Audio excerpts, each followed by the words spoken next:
Hello YouTube, Damo_23 here, and welcome back to another episode of Non-League to Legend as we look to do it better than PSG. In today's episode of the Paris 13 Atletico Rise, we've got PSG in the Trophy D champions for the second year in a row. Last year we tried out the new 4-3-3, we got beat 4-0 but played really well, and it was the curtain raiser to what was this very successful year. We made it out of the first knockout round stage of the Champions League for the first time, finished second for the first time, pushed PSG all the way to the second final day of the season, and beat PSG in the league for the first time ever. So there is a few things that we're very happy with, and hopefully things will come to fruition today and we can beat them in the Trophy D Champions. In terms of the team, I am still in the midst of doing the Season 10 pre-season scouting review. I'm finding it very hard to sign a right back. I'm finding it very hard to improve the team, and finding talent's quite hard as well, because when you've only got 13 mil, the club refuses to give you more money, even though financially we look superb, because I have this vision of, we're going to build a stadium at some point. It's quite annoying, because I do think if I had an extra 10 mil, I could at least go for a right back. Saying that though, I am actually going to start with something a little bit weird. Beto, who we just newly signed, if you watched last episode, you know exactly who this is, came to me and said, I went in and was like, let's make Malo Gusto, who's a right back at Juve, very upset, and hopefully he'll want to come to us. He's French, he fits the bill, and he's fantastic. And Beto came to me and legitimately said, I do not like this player, don't sign him. I said, are you really going to be a new player and kick up a fuss? He goes, yes. So I'm now made a promise with him not to sign him to keep him happy. He did score in pre-season, and pre-season has looked this well as well. In terms of the team, there is some beneficial to me not signing anyone, running it like this and doing what we did last year. If there's ever a long-term injury or suspensions, use Inguez at right back, Tosin can play right back, Fell and Mendy can play right back. I just think that when we look at the team and the star ratings, which shouldn't be the be-all and end-all, it's right back that is the one that's the most area. Maybe goalkeeper as well, because Honey Hall was back down to 2.5 star, even though he set the record. But look, I have no issue with Pembele. You know, the game reckons that he is a good player. If you got mostly good players in your squad with some leading players and some star players, which we have with Bakayoko, Inguez, Sisselo, and Mokoku, we're very happy. If you have a look at Sisselo, he's a League One standard player. It said that he's a star in his development. This is not going to tell me either as well. If you have a look at Bakayoko, 4-star, he's a leading player. And if you have a look at Mokoku, he is a star player. So anyone that's 4 stars leading to star, they're the players. Hence why, if you haven't watched last episode, Luis Fernando we signed for his release fee of 15.5 mil. It's a large chunk of the money we did have. He's a leading player with star potential. He's never played at a level this big because he's come from Brazil.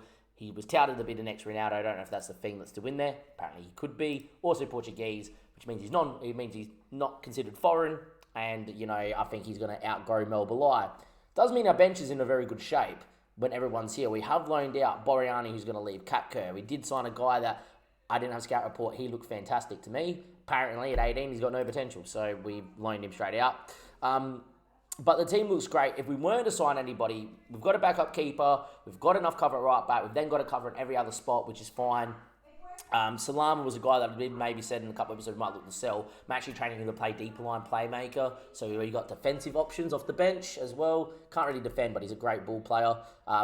We're in a not bad spot. There's only one more guy we have to speak about before we get into this. If you go into the development center on the club info screen and you look at our hot prospects, Roman Pernin, who is only 17, has come through our intake. He's the best of the bunch. If he hits his potential, he's a good to a leading player of this division as a left back. We've obviously got Sisselo, who's going to be here for a long time. Mendy's going to retire. This guy will be in the first team next year. He has gone out there and won the under-19 European champions with France. He's also played in the French Youth Invitationals. He has been playing on loan at a decently rate at QRM, and he's now gone to BAFC, who are fighting to go up again in the third division. I think this guy is the first guy that's going to come through our intakes, and he came out 2 years ago, that is going to be good enough to actually get into the first team, and that's because he's got very well-rounded physicals, good determination, and can tackle and can cross, and that's what we need from our fullbacks. Let's get into the game. Off we go as well. We have got not many changes to really speak about. The team's in a good shape. Preseason's been great. Everyone's fit. I'm going to go straight out for it. Kim set the record last year. I still think he's going to hit his potential, but it's fallen by the wayside. Maybe one day we may be rude that we didn't go after a world-class keeper that we could have got that's gone to Leipzig. If you've been in the streams, links down below, you know exactly who I'm talking about. But when he got the record, holder, and you've got a back four that kept the record last year for the most amount of clean sheets in the season. Hopefully we can continue that same vein of form. In terms of the team, though, it is Kim, Pimbele, Tosin, Ingles, and Cisello with Cana Ravella, Luis Fernando, the only person that's new to the team, Bakayoko, Dosu, and Makoku. Please note that Ciravella is touted to be better than Dosu at the minute, and it's because he's physically so good and dominant. He doesn't play the inside forward role. He's not someone that I think we start, but definitely a player we use off the bench every single game to go in and run at people when they're tired, and then when he eventually develops that touch more, get him into the team. In terms of where we're meant to finish this year, Ingles and Makoku do make the best of Dream 11. We're predicted to come third. They want me to drop Pimbele to play Ingles and move Cana back and play a midfield, which includes Melbalai. That ain't the case. Hector Ingles is now your best player at the football club because he has developed that much. Anyhow, let's get into it and see how we go. Hoping for a good performance against PSG because it'll be a great start. Everyone expects us to lose. This is another preseason game for me. I just want us to build on the fact we've had a good preseason. There's a couple other players that I haven't touched on that we've signed, like Incadia on the bench, who we sold Zeno for and brought him in. Watch the last episode, you'll see it. And usually in those episodes where I do the long season review / scouting episodes, or season start scouting episodes with transfers, at the end of the episode, you've got the last 5 minutes, I recap all the signings as well. So to go into more in depth about the signings, you'll see that the last episode. The goal for this year is to push PSG again. I don't expect to win the title, but push them again. Make it through to the second knockout stage of the Champions League again. I would love to get out the group properly, but that depends on draw because we're not that good. Look for the French Cup to do the three-peat because we've won it back-to-back. But for me, it's build on those clean sheets and see what we can do. And, develop the squad and build a team that's ready for the top to win the title. We're very close. I just don't think we have it just yet because this team's too strong and Mourinho is too good. Anyway, Hakimi with a big switch out there towards Nuno Mendes. And he finds a turn, does Mendes. And Bakayoko apparently tackles, but it falls back into him. And we don't get anywhere close to it. And we're 1-0 down. Fabio Mendes, Nuno Mendes link up. It is 1-0. All I would say about that highlight is he's taken 3 touches that are massively too long. That's a ball we should win. Somehow we don't win that ball there either. And somehow we don't step in on that big touch as well. And that should be blocked. But, apart from the 4 things of that should not have happened, PSG have scored a nice goal. It is the standard usual against PSG. They generally score something that you just scratch your head at and go, yeah, usually it's Mbappe. But yet again, we beat them for the first time in history last year. If you look statistically, we've been arguably the better side and we're 1-0 down. So I'm actually really happy. I won't say that because these guys will get upset with that because we're now out of a level where we believe we can beat PSG. Hopefully second half here we can start well, even though we've got a highlight. And here they go again in their 7 at the back. But Makoku picks it up. He finds Pimbele, drives inside. Luis Fernando on his theoretical debut, even though I'll be judging him on his league performances, not here. It's a poor ball from him too. He just didn't find the ball to Dosu. Big switch of play out to Hakimi. Mbappe, Hakimi. It's this 7 at the back with the fullbacks bombing on. I can't touch it. Hakimi's in here. It's 2-0. And no matter if PSG play well, I can't touch him. And I'm really good now. I'm definitely the second best team in France now because I beat everybody else.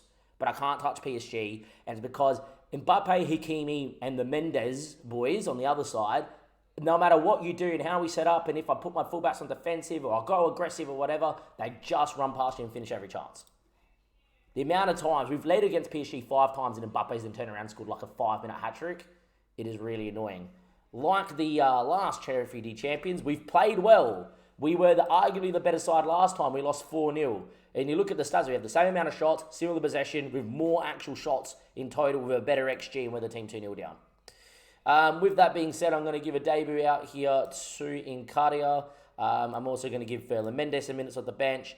Melba Lai is going to come in for Fernando and Chiravella is going to come in for Dosu. Apparently we can't do that. If that's the case then, I am actually going to leave Cisello out there.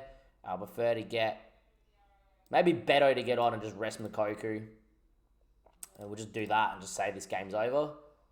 Well, you only allowed to make 3 changes. That's so stupid. Yeah, just go with that. That's fine. I really want Chiravella to come on. But look, 3 changes. Just single the game's over. We'll probably get beat 4 or 5-0 now. Yet again, it's one of those ones that you just look at the stats and you look at everything and there's nothing that we can do. We just keep copping it versus them. Anyway, Bull in there to Belchian. Nuno Mendes. Good step on it. Other Mendes. And there we are. Jan Fielman scores. 4-0. We lost 4-0 in the Trophy D Champions last time and we're 3-0 down now. And I don't even think we've played overly bad. Apparently we just don't know how to get a highlight. We beat them last year in the league.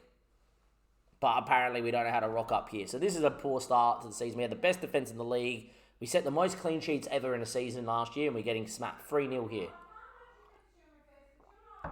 So here we go. It's all over. Look at the stats.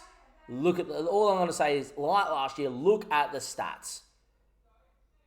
9 times out of 10, we're the team here that are leading, or this game's like 1-1 or something. Instead, for every highlight, because FM cannot cope with PSG being bad or whatever, we cop this. Anyway, ball in, cleared away. Ravella picks it up.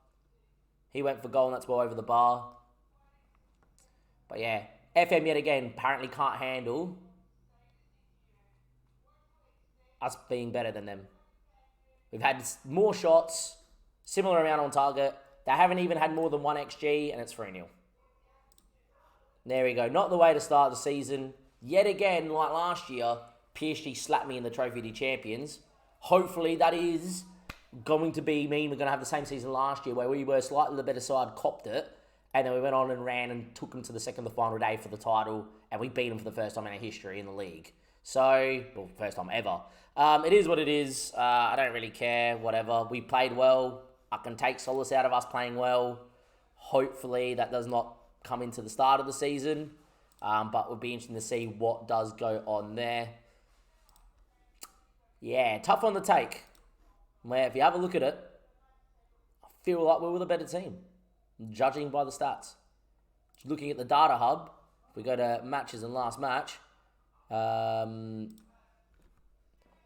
is a lot more periods of us being dominant.